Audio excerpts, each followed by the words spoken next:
Video डाली yes. चलो आप कहाँ थे? स्टार्ट करते हैं। SHM, simple harmonic motion.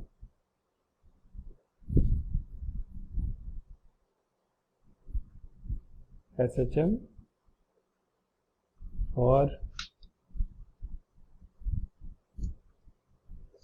JEE mains and NEET.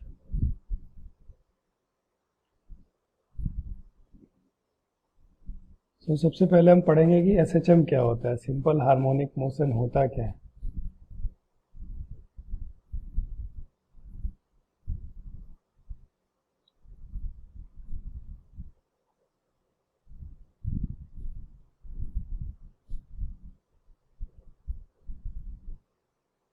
देखो इसमें जैसे सिंपल पेंडुलम देखा होगा,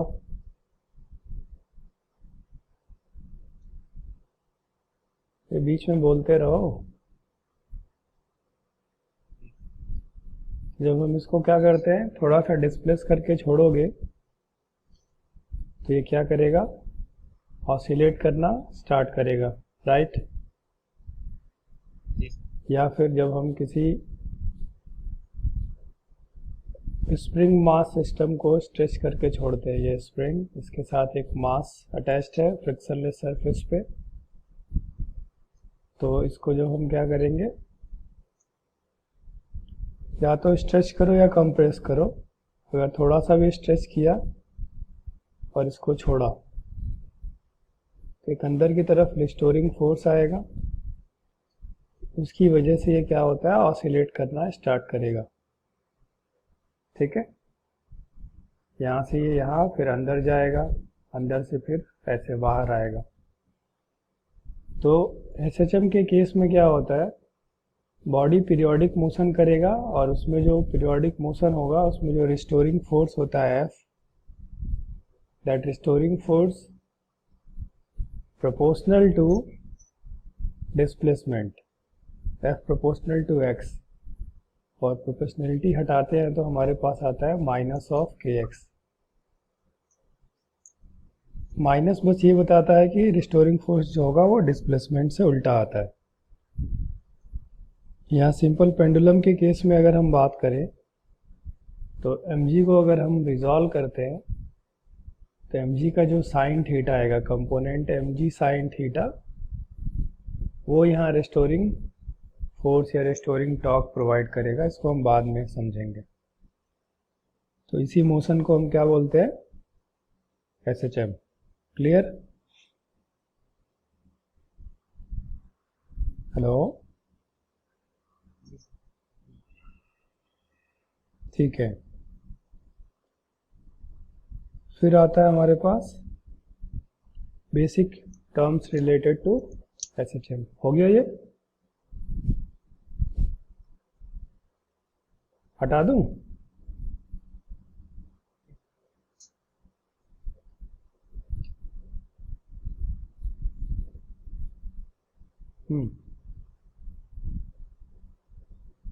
बेसिक टर्म्स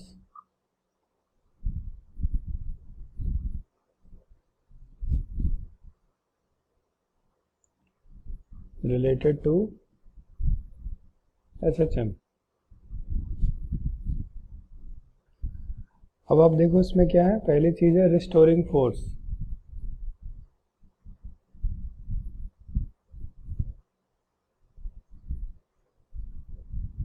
तो अभी जैसे मैंने पीछे बताया, रिस्टोरिंग फोर्स मतलब वो फोर्स जो सिस्टम को मीन पोजीशन की तरफ लेके आता है, उसको रिस्टोरिंग फोर्स बोलते हैं। और F इक्वल टू माइनस के एक्स इसकी वैल्यू होती है, right. The force acting on the particle executing SHM which tends to bring it towards its mean position is called restoring force. Second चीज क्या है हमारे पास,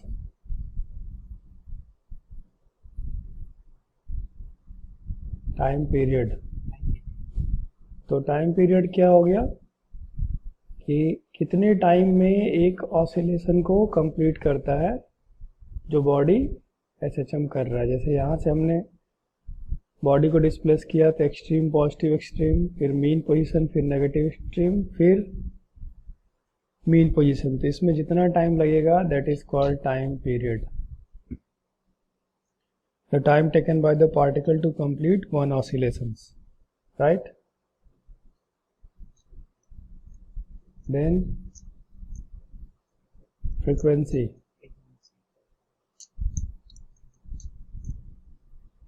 फ्रीक्वेंसी क्या होती है?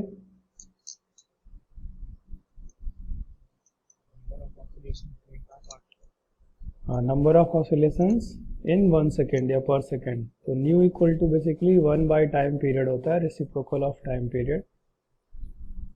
और फ्रीक्वेंसी की एसआई यूनिट क्या होगी? हर्ट्ज या पर सेकेंड। पर सेकेंड भी लिख सकते हो या हर्ट्ज, साइंटिस्ट का नाम है, HZ से डिनोट करेंगे, हर्ट्ज। डन, हो गया। फिर हम बात करेंगे क्या? एम्पलीट्यूड।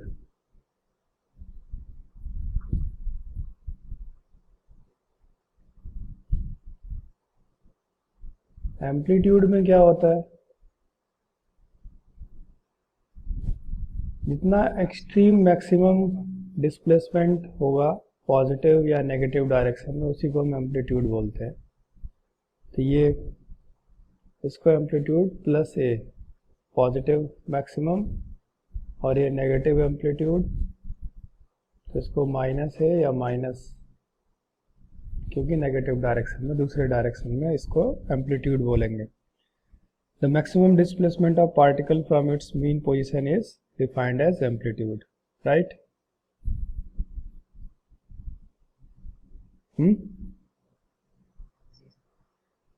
देन हम बात करेंगे क्या?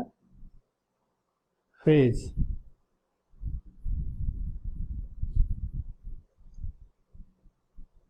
फेज को जनरली फाई से डिनोट करेंगे।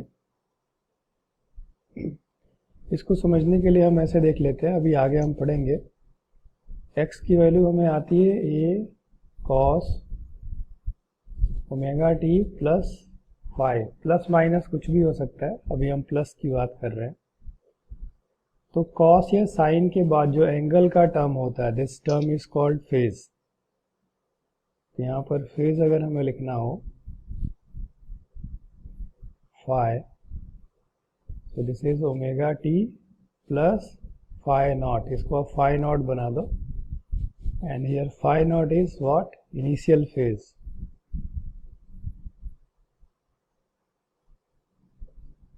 इनिशियल फेज, ठीक है।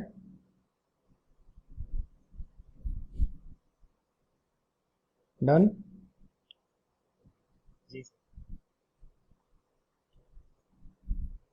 ठीक है। अब हम बात करते हैं क्या? Types of SHM.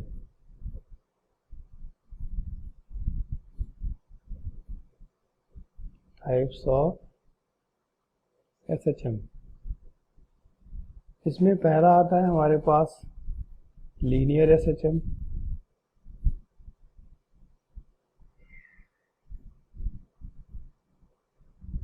जैसा कि अभी हमने देखा था, जो स्प्रिंग मास सिस्टम था हॉरिजॉन्टल ट्रैक पे, इसको जब हम डिस्प्लेस करके छोड़ते हैं तो ये क्या करता है? लीनियर एसएचएम करेगा।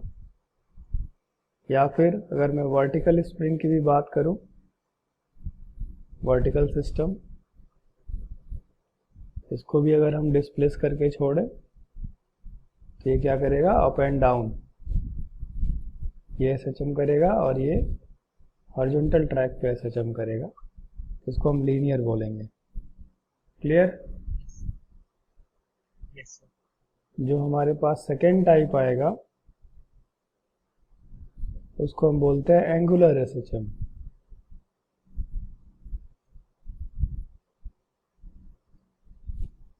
तो अभी हमने देखा जो सैंपल पेंडुलम होता है वो क्या करता है? वो एंगुलर एसएचएम करता है, राइट। ठीक है। तो when a system oscillates angularly with respect to a fixed axis, then its motion is called angular SHM. Clear?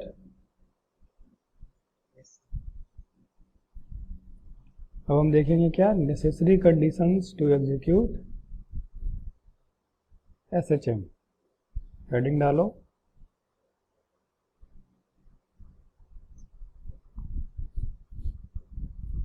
necessary conditions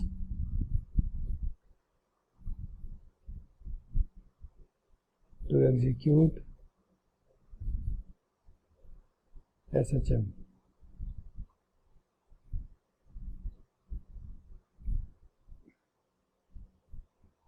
तो इसमें हम क्या देखते हैं, फर्स्ट पॉइंट क्या है, motion of particle should be oscillatory.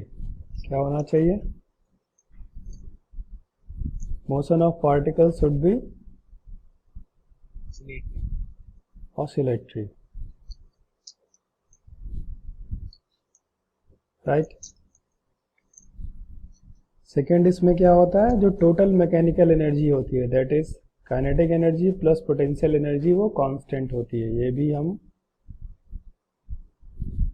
आगे प्रूफ करेंगे।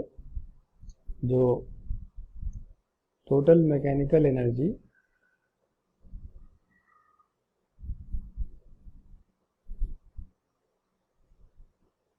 That is E equal to kinetic plus potential equal to constant. तो आप इसको एज अ प्रॉपर्टी भी याद कर सकते हो। थर्ड पॉइंट क्या है हमारे पास, extreme position should be well defined. Extreme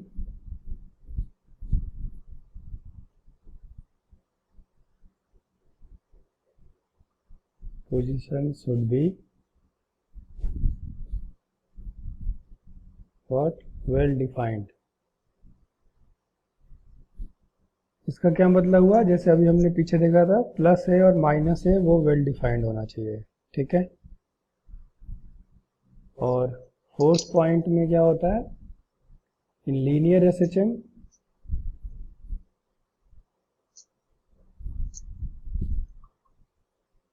जो रिस्टोरिंग फोर्स है that must be proportional to minus of Y या माइनस ऑफ एक्स, वाई या एक्स कुछ भी लिख सकते हो आप।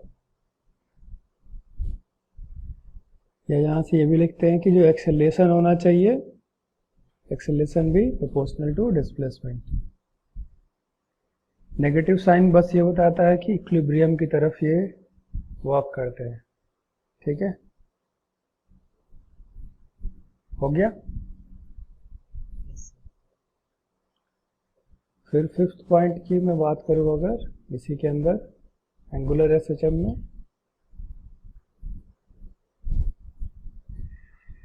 तो in angular SHM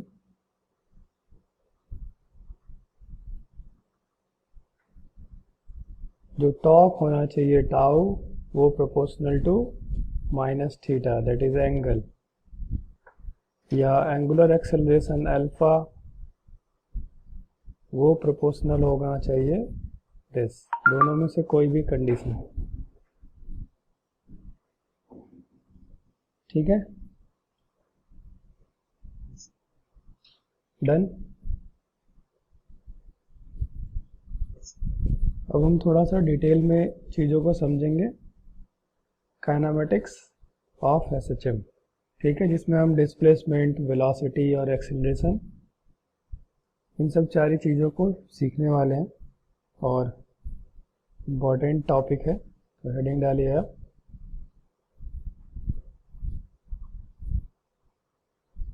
kinematics of SHM.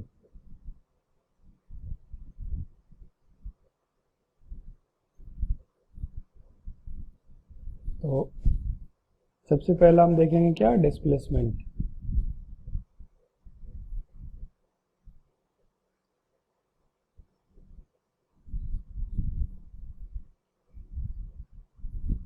इसके लिए क्या करना है, सबसे पहले आपको एक सर्कल ड्रॉ करना है। जो यूनिफॉर्म सर्कुलर मोशन है वो एसएचएम को रिप्रेजेंट करता है, क्लास 11th में पढ़ा होगा। तो ये X, X dash, Y, Y dash, ये ओरिजिन हो गया ओ। और यहाँ से सपोज कोई पार्टिकल है जो ओमेगा एंगुलर वेलोसिटी से एंटी क्लॉकवाइज क्या कर रहा है, रोटेट कर रहा है, सर्कुलर मोशन कर रहा है। यहाँ पर थीटा ओमेगा टी के बराबर होगा और इसका एम्पलीट्यूड हमने ले लिया कैपिटल ए, या आप रेडियस भी बोल सकते हो। पॉइंट पी से क्या करना है, एक्स एक्सिस और वाई एक्सिस पे परपेंडिकुलर ड्रॉ करो। ये हमने लिखा एक्स और ये लिखा Y.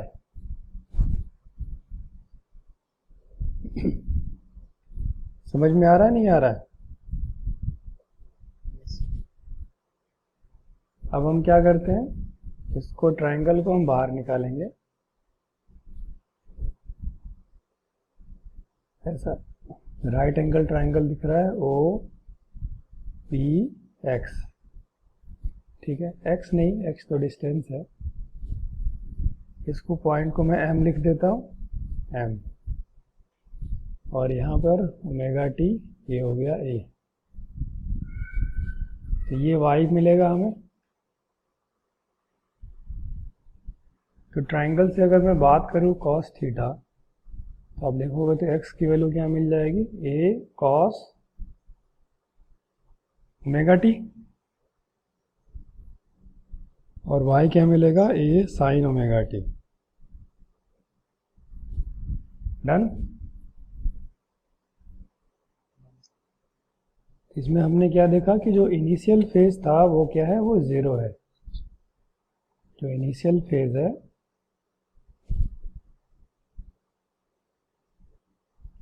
That is phi not, वो जीरो है, क्योंकि पार्टिकल बिल्कुल एक्स एक्सिस से रिवॉल्व करना स्टार्ट किया था। डन। अब बात करेंगे अगर बॉडी के पास कुछ इनिशियल फेज हो, इफ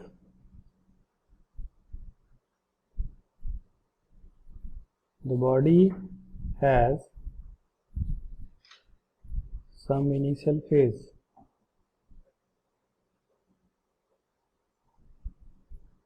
राइट। तो यहां पर हम बात करेंगे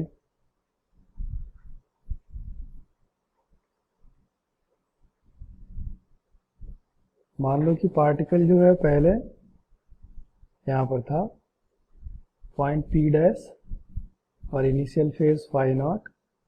पी डैश से वो टाइम टी में पॉइंट पी पर पहुंचा। तो ये जो पूरा एंगल है ये बनाया इसने क्या, ओमेगा टी, राइट। तो अगर मैं बात करूं ऊपर के एंगल की जो वो एक्स एक्सिस के साथ बनाएगा, सिर्फ इतना, तो ये एंगल कितना मिलेगा, omega T minus phi naught. समझ में आया?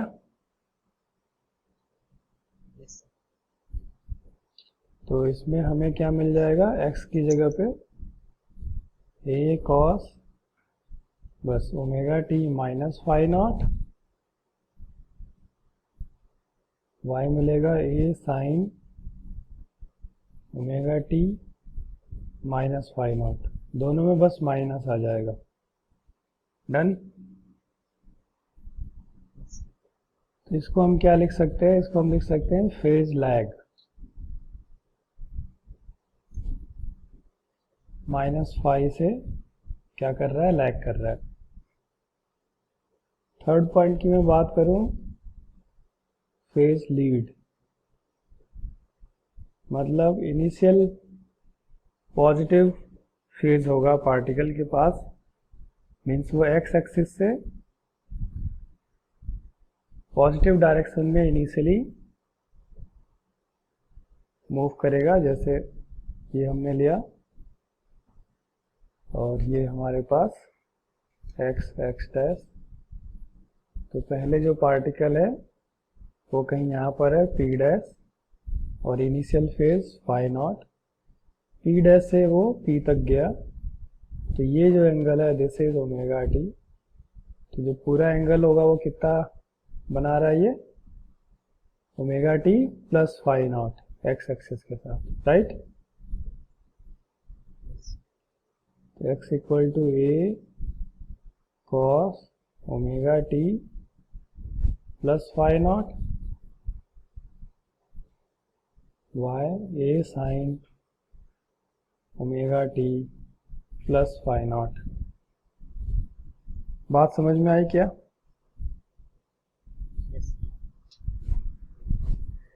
यहां तक लिख लिया?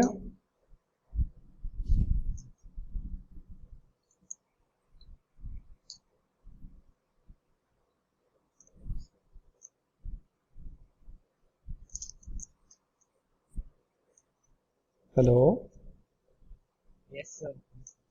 हो गया? जी सर। ठीक है, तो इन जनरल अब हम क्या करेंगे, इन जनरल हम लिखते हैं x equal to A cos omega T plus minus phi naught and y equal to A sine omega T plus minus phi naught. ठीक है, बोलो। यस। ओके, अब वेलोसिटी और एक्सीलरेशन पढ़ लेंगे, उसके बाद फिर इन पे बेस्ड कुछ क्वेश्चंस करेंगे। ठीक है,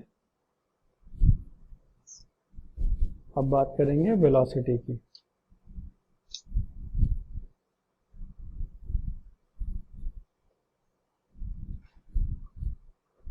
देखो वेलोसिटी क्या होता है, हमने पहले से ही पढ़ा है, v equal to D X by D T ले लो, या फिर v equal to D Y by D T भी ले सकते हो।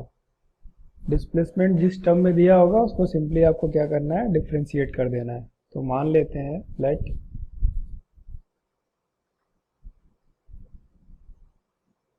कि जो डिस्प्लेसमेंट है x that is a cos omega T plus phi naught, ये दिया हुआ है। डिस्प्लेसमेंट कुछ भी दे सकता है, जो 6 केसेस हमने पढ़े उसमें से।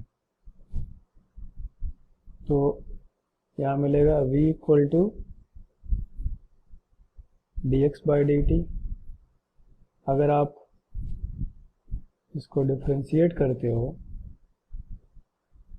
a cos omega T plus phi naught, तो cos का डिफ्रेंशिएशन क्या आएगा, माइनस ऑफ साइन आएगा, minus sine omega T plus phi naught, और फिर ओमेगा टी को करोगे तो इंटू ओमेगा आएगा। तो v आपको मिला minus A omega sine omega T plus phi naught. एक तो ये चीज याद रखनी है। अब इसमें हम क्या लिख सकते हैं, माइनस ए ओमेगा, इसको मैं लिख सकता हूँ 1 minus cos square omega T plus phi naught. ठीक है, अब अगर आप देखो यहाँ से कॉस की वैल्यू क्या आएगी, x बाई ए, और उसका स्क्वायर कर देना है। तो यहाँ से हमें मिलेगा माइनस, हेलो,